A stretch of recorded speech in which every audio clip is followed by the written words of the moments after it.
Ayan mga ka-Alvin, good morning, good afternoon at good evening. Kung anong oras mo mapapanood itong vlog natin to mga ka-Alvin. Eto, meron na naman tayong panibagong ipon na ina-out na galing kay Sir JD Aviary ng Candaba, Pampanga. Kasi kahapon pinuntahan natin sa kanyang aviary. Gusto natin i-video kaso ayaw niya, nahihiya daw po siya mga ka-Alvin. Kaya eto, pinadala na lang po niya sa atin itong ibon na to. Pinuntahan natin siya at para makuha itong mga ibon na to. At kaya ngayon ay iba-vlog natin at para matulungan natin ma-out itong mga African lovebirds niya mga ka-Alvin. Kasi medyo mga bata pa to pero nasa edad na 6 months pa 7 months na po sila ngayong October na to mga ka-Alvin. Kaya ito, i-out po natin para mapakita ko sa inyo kung anong mga mutation ito. At napakamura nila mga ka-Alvin dahil nga po quitting price sale po itong mga ibon na to mga ka-Alvin.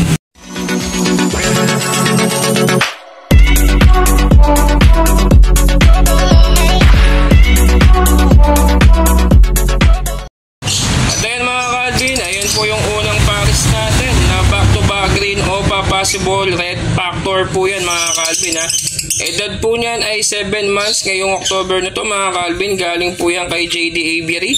Baka magtanong kayo, may leg band ba siya? Wala po siyang leg band dahil nga po mas mahal pa daw ang leg band kumpara sa mga ibon mga ka-Alvin. Kaya ina-out po niya ngayon ay nasa 2,300. Mabilisan lang po mga ka-Alvin, rush sale lang po yan dahil nga po yung mga sobra niyang mga ibon na nasa kanyang bukid ay ngayon ay hina-harvest po niya at tinatanggal na po niya. Kaya ngayon inaano po niya at parang ina-allocate po niya lahat ng mga painakay niya ng mga post RF at mga possible dan dahil kinuha at tinatanggal na po ng gusto ni JD Aviary ang kanyang mga ibon sa kanyang bahay mga ka-Alvin. Kaya yan po yung mga ibon na yan mga ka-Alvin, nasa 2,300 po mga ka-Alvin. Kaya yung policy natin, no reservation fee, no ibon policy. Napakaganda yan mga ka-Alvin, no? Talagang sable na sable at namumula na ang kanilang mga katawan mga ka-Alvin. Baka magtanong,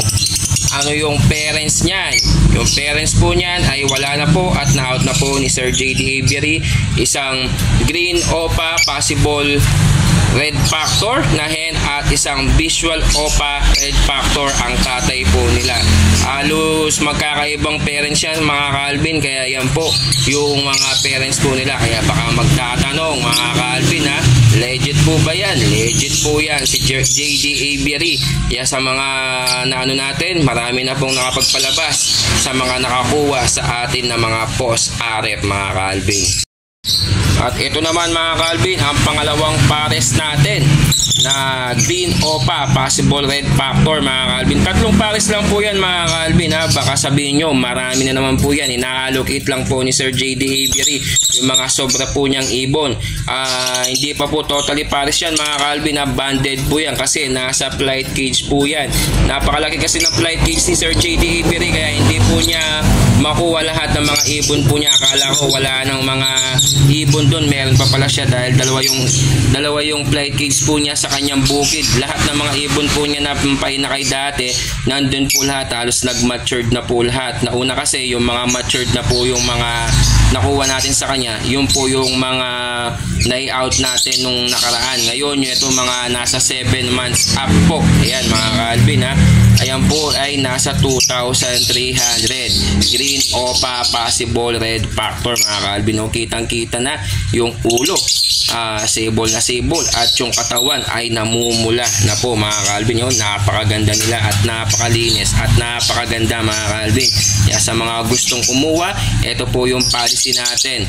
No reservation fee, no ibon policy po tayo. If ever na gusto nyo maparide itong ibon na to, pwede po tayo mag-ride Luzon, Visayas, Mindanao, pwede po tayo mag-ship. At kung gusto nyo magipag-meet up sa Bukawi Pet Market, every Friday nandun po tayo. Meron po tayong delivery by Friday at magbablog po tayo doon ng mga ibon, aso at pusa. Doon tayo pwede magkita. Pero ang oras lang po natin hanggang 8:30 lang po tayo ng umaga dahil malayo po ang inuwian natin. Bulacan, Pampanga po ako mga ka-Alvin para makaiwas sa traffic mga ka-Alvin. At ito pa mga Calvin, ang pangatlong pares natin mga Calvin, back to back green Opa Ewing, possible red factor, talagang pulang-pula na at namumula na ng gusto yung mga katawan nila. At tignan nyo naman yung ulo nila mga Calvin, talagang sable na sable at napakalinis po mga Calvin. Sa halagang 2,300 mga Calvin, may project Opa red factor ka na, baka matsambahan mo katulad ng mga nakakuha sa atin na mga kailan nabubulot tayo nung kailan lang mga Calvin. Siguro yan, umabot sila ng ilang years pero nagtyaga po sila at nakapagpalabas po sila ng red factor mga Calvin. Kaya congrats sa mga nakapagpalabas sa atin ng red factor at sa mga visual dan follow na nakapagpalabas din. Yan, maraming salamat sa patuloy na suporta ninyo. Kaya sa mga gusto pong kumuha, yan, tatlong pares po yan mga Calvin habang fresh na fresh po sila. Tignan nyo, napakaganda. Nasa halagang 2,300. Yung policy natin mga Calvin, no reservation fee, no ibon policy po tayo mga Calvin. At ayan din, ang isang pares din natin na pang-apat na pares, back to back Opa, possible dan. Isang violet Ewing Opa, possible dan, at isang blue Opa, possible dan. Ano nga bang ilalabas na magiging anak niyan mga Calvin? Ayan po, may chance na makapagpalabas po kayo ng par blue Opa dan follow po dyan mga Calvin. Kasi sabi ng mga breeder, pag ganyan ang palisan mo, violet at blue, kasi mga blue series po yan, matik maglalabas po sila ng par blue Opa dan follow mga Calvin. Magkano naman yan mga Calvin? Nasa 2,500 mga Calvin. Yan, matured na po yan Galing din po yan kay JD Avery. 10 months old na po yan mga Calvin. Ayan, yung mga ina-allocate niyang mga ibon, tinatanggal na po niya sa kanyang malaking flight cage sa kanyang bukid mga Calvin. Minsan sige, pag maaga tayo nakapunta doon, ipapakita po natin si JD Avery at kakausapin natin ng maayos para naman po mapakita natin yung mga ibon po niya sa kanyang bukid na napakalaking flight at tinatanggal po niya mga Calvin. Kaya yan po mga Calvin, pag pupunta ulit tayo doon, ipapakita natin si Boss JD Avery mga Calvin. Ayan po yung mga project Opa dan follow natin sa halagang 2,500 mga Calvin Yan, ano pang hinihintay mo? Ipa-reservation fee mo na. Kaya kuhanin mo na para makapag-meet up tayo sa Bukawi Pet Market this coming Friday mga Calvin. Yung policy natin, no reservation fee, no ibon policy po tayo mga Calvin. At ayan mga Calvin, napakita na natin yung mga tatlong pares natin na mga possible red factor, mga project Opa red factor na talagang legit po yan mga Calvin, at hindi natin ito kukuhanin kung hindi po sila legit at ikasisira po natin ng ating pagbablog mga Calvin, lalo na pangalan natin ang nakasalalay dito kung hindi po legit itong mga ibon na kinukuhanan natin. Kasi hindi nila alam yung mga taga dito sa Pampanga, halos may mga breed po sila ng mga iba-ibang mutation. Kaya yung mga iba talagang gustong kumukuha dito sa Pampanga mga Calvin, dahil nga po marami pong mga iba-ibang mutation ng mga ibon na hindi pa po nagagawa ng mga ibang lugar mga Calvin, katulad niya sa mga Manila, sa part ng Visayas at Mindanao mga Calvin. Dito sa Pampanga halos marami na po kasing mga legit breeder na iba-ibang mutation po ang mga binibreed po ng mga African lovebirds nila mga Calvin. Kaya sa mga gustong kumuha mga Calvin